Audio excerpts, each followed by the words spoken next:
Donald Trump got some bad news today in a city that he claims loves him, despite, well, every election that he's participated in proving the exact opposite is true. New York is not the easiest place. I grew up in North Carolina, so I like going home sometimes because it feels a little better. But honestly, the number of people, even here in New York, who come up to me, I can't tell you, on a daily basis and say, they whisper it, of course, but, you know, we support the president, we love your family. Thousands marched around Lower Manhattan for this emotional march on Wall Street. Right now, you're taking a live look at some of the crowds, listening to several speakers right now who are pushing back on corporate America and those companies that have pulled back diversity, equity, and inclusion programs. I think that it's necessary for us to do that. As my colleague said, we want to make sure that we are being the voice of the voiceless at this time and making sure that we can improve the situation through our influence in our pulpits and making sure that the politicians who require our vote to get in office know that in order, if they want to be there, they need to work with our people. It's also important to continue to fight this war on injustice,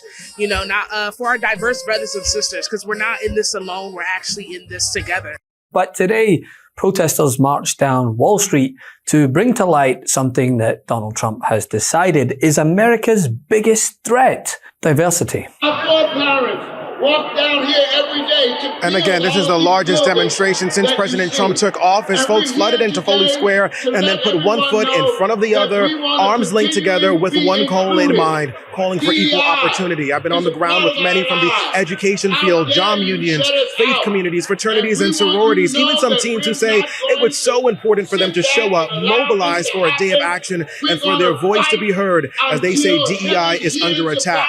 Many say they are outraged by the action taken by the president on his first day in office, uprooting DEI and its programs planted in the 1960s legislative movement requiring companies to comply with anti-discrimination laws. That's right, not climate change, not inflation, not the disastrous repercussions to his bipolar tariff policy, not guns, but diversity, the perfect culture war to deflect from everything else that he's doing. Led by Reverend Al Sharpton, he called it the, quote, March on Wall Street, an echo of Dr. King's 1963 March on Washington, except this time, instead of jobs and freedom, it's, hey, Pepsi, maybe don't cave when Donald Trump says inclusion is bad. And that seems to be working, considering after Al Sharpton threatened a boycott, PepsiCo said, okay, let's talk. Meanwhile, companies like Costco, they were celebrated for maintaining its DEI commitments. That's right.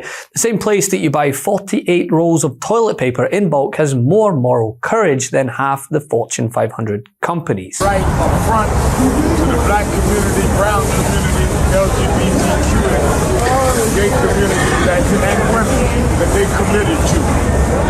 So that is why we will stand with those that stand with us. Retailer Target is reeling. Sales have stalled, its stock price has plunged, and the company faces growing backlash months after rolling back its diversity, equity, and inclusion, or DEI, initiatives.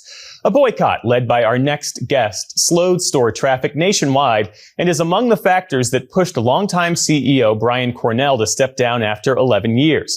Now, Target is scrambling to reset its image and strategy. We're joined now by Pastor Jamal Bryant of New Birth Missionary Baptist Church in Georgia, who spearheaded that boycott. Pastor Jamal Bryant, thank you for being with us. My privilege. Thank you.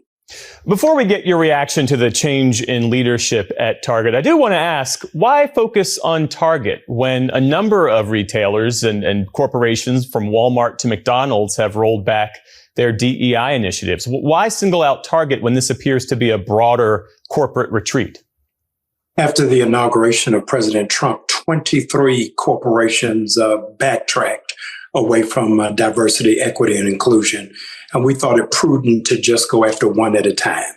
The African American community spends upwards of $12 million a day at Target. And so we thought that the one that was the most trafficked should be the focus of our media attention. Now, the reason for this protest, well, it's merited and should be getting more coverage. Trump has been on a very bigoted mission since taking office with his DEI rollbacks. First, he just shut down federal DEI offices. Then the State Department took DEI out of hiring and promotions. Then over in the Pentagon, they deleted tributes to the Tuskegee Airmen, Navajo code talkers, and women veterans. I mean, these are literally people who helped win wars, putting their lives on the line, but sure, erase them because you want to create a culture war. I mean, who needs military heroes when your Secretary of Defense can desecrate a flag like this? And in the science world, the Supreme Court just cleared Trump to cut nearly $800 million in NIH grants tied to diversity, meaning researchers, they have to go through their work to ensure that they erase every mention of equity from their proposal, or it's done with funding. President Obama, and if he wanted help, I'd give him help because I'm a really good builder and I build on time, on budget. He's building his library in Chicago. It's a disaster. And he said something to the effect, I only want DEI, I only want woke. He wants woke people to build it. Well, he got woke people and they have massive cost overruns. The job is stopped. I don't know. It's a disaster. And I don't like that happening because I think it's bad for the presidency that a thing like that should happen. He's got a library that's a disaster. And he wanted to be very politically correct and he didn't use good, hard, tough, mean construction workers that I love, Marco. I love those construction workers. But he didn't want construction workers. He wanted people that never did it before. And he's got a disaster in his hands. Trump calls this efficiency, which is ironic, right? Because the government is spending enormous energy and taxpayer dollars, making sure the word diversity just doesn't exist. And the people in Chicago, Mr. Vice President, are screaming for us to come. They're wearing red hats, just like this one. But they're wearing red hats. African-American ladies, beautiful ladies are saying, please, President Trump, come to Chicago. Please. I did great with the black vote, as you know, and they want something to happen. So I think Chicago will be our next, and then we'll help with New York. We're going to help with, and I think a lot of these people that you see on television, they're including the people in this audience. They'll say bad things about me, and then they'll say, "Thank God he's here," because half of them got mugged, and they don't want to get mugged again. But they work for stupid people that are radical left, and they're made to do things and say things that they don't want to be saying. So we come to Wall Street rather than Washington this year to let them know you can try to turn back the clock, but you can't turn back time. We gonna keep the dream alive on Wall Street. It's a non-violent but absolutely determined march. Anybody talk any mess is getting in the way of the messengers. Just take them out the march and keep on marching. All right, let's line up orderly and march orderly. This is not a bedlam. This is a march in the name of Dr. King.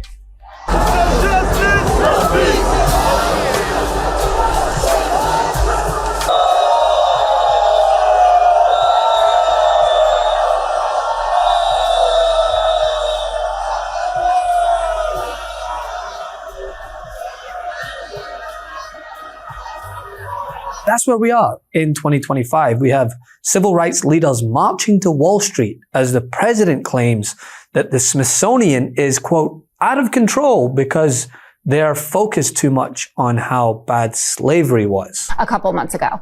What I do think, though, is a problem is this new move that Trump wants to become the curator of the Smithsonian, and that he's posted that, this relentless focus on how bad slavery was that they have taken up. That is not a winning argument. And you saw when this happened with Florida with the proposed curriculum where they said, well, let's just talk about how slavery actually benefited Black people a bit. They got these useful skills. And even Byron Donalds went on TV and was like, no, we don't need to be doing that. I understand Donald Trump won. I understand he picked up a lot more minority voters than any Republican had before. But we didn't hire him to be the curator of the Smithsonian. There are people far more qualified to tell that story. And guess what? I think it's fair. When I've mentioned this before, so in front of an audience that didn't necessarily agree with me, it should be okay to say Robert E. Lee is a traitor and we should get his statue down. And it should be okay to just talk about this slavery as one of the worst things in certainly American history and world history. So the question isn't whether Al Sharpton's march will echo, it's whether the rest of us are paying attention enough to highlight it before Trump completely deletes diversity, not just from websites, but from reality. Love this video? Support independent media and unlock exclusive content, ad-free videos, and custom emojis by becoming a paid member of our YouTube channel today. You can also gift memberships to others. Let's keep growing together.